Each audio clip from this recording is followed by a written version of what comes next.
তাদেরকে আপনারা এখনো চিনেন না অনেকে। তাদের রূপ উপরে একরকম, ভিতরে আরেক রকম। যেখানে জমাত শক্তিশালী সেখানে দেখা যায় তাদের রূপটা কি রকম, কি ভয়ঙ্কর, যেটা আওয়ামী লীগ বিএনপি থেকে আরো ভয়ঙ্কর। তো সুতরাং তাদেরকে প্রতি আপনারা সতর্ক থাকবেন। জামাতের কর্মীরা বলে যে আমরা বিএনপি আর আওয়ামী লীগ এক, আইন আমরা আসেন, আমরা একটু নামাজের তালিম দিয়াম, সূরা কেরাতের তালিম দিয়াম, এগুলো বলে তাদের নিজস্ব কিছু বই দেয়, পড়তে দেয়। এরপর আস্তে আস্তে চাঁদা নেয়, সপ্তাহ 5 টাকা, এরপরে সপ্তাহ আবার 10 টাকা করে বাড়ে, সপ্তাহ 100 টাকা, এ তখন অনেক টাকা নিয়ে যায়। নেওয়ার পরে ওই লোক মনে করে এখানে যদি এত টাকা দিচ্ছি, অনেকের থেকে তার ছোটার কোনো সুযোগ থাকে না। তাই আমাদের আদর্শ আলাদা, জামাতের আদর্শ আলাদা। আমরা মুসলমান, আমরা কোরআন এবং সুন্নাহর মতো চলার জন্য আমাদেরকে নির্দেশ আছে, সেভাবে আমরা চলার চেষ্টা করি। ইনশাআল্লাহ আমরা সেভাবে চেষ্টা করব। জামাত করলেই যে সেভাবে চলবে তা না। জামাতের সাথে যারা আমরা ছাত্র রাজনীতি করেছি তারা জানে জামাত কি জিনিস, ছাত্র শিবির কি জিনিস। তাদেরকে আপনারা এখনো চিনেন না অনেকে। তাদের রূপ উপরে একরকম, ভিতরে আরেক রকম।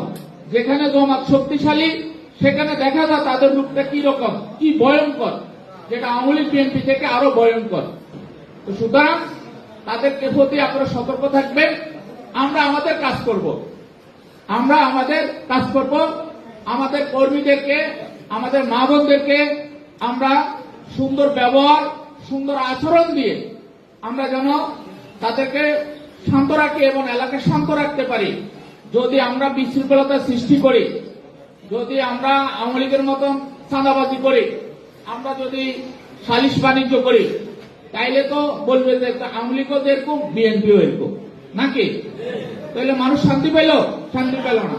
কারণ আওয়ামী লীগ চাঁদাবাজি করতে পারে, সন্ত্রাস করতে পারে, তার উপরে সাধারণ মানুষের উপরে।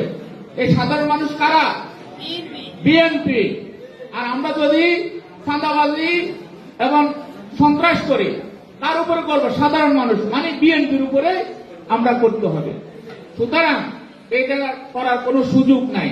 আমরা দেখেছি কিছু কিছু জায়গায় যে আওয়ামী লীগের লোক যেটা করছে, এখন বিএনপি লোক সেটা করার চেষ্টা করতেছে। আমি সেই বিএনপি ভাইদের দৃষ্টি আকর্ষণ করে বলবো, আজকে প্রধান অতিথির উদ্দেশ্য করে বলবো, এই ধরনের ঘটনা কোনোভাবেই না। যেমন আমরা একটা নাটক দেখেছি, বাবুর আলীরা কখনো মরে না, যেমনি ভাবে বলবো যে আওয়ামী লীগের কিছু কিছু জায়গায় কিছু গডফাদার ছিল, এখন সেই গডফাদারের জায়গা আবার বিএনপি